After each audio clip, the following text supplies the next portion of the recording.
ગાંધીધામ મામલતદાર કચેરીમાં ગરીબ પબ્લિક હેરાન થાય છે. મામલતદાર કચેરીના કર્મચારીઓની મોટી બેદરકારીથી ગરીબ પ્રજાના રાશન કાર્ડમાંથી નામ કેવી રીતે નીકળી ગયા તે મોટો સવાલ છે. અને જ્યારે નામ ચડાવવું હોય છે ત્યારે મામલતદાર કચેરીમાં નાયબ મામલતદારના ફિંગરપ્રિન્ટ જોઈએ છે, ત્યારે એક નામ ચડે છે.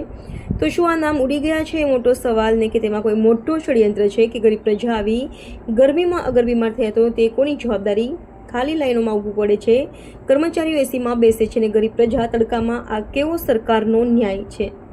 જે ગરીબ પ્રજા ટેક્સ આપે છે તો એ લાઈનો લાગવી પડે છે, તો કોની મહેરબાની છે? જવાબદાર વ્યક્તિને સસ્પેન્ડ કરવામાં આવે ને KYCની પ્રક્રિયા જલ્દી પૂર્ણ થાય તે માટે કોઈ મામલતદારશ્રીને મોટો નિર્ણય લેવો જોઈએ. અગર એ પણ ન થાય તો મામલતદારને તાળા લગાવી નાખવાના લોકોના મુખે કહેવામાં આવ્યું છે.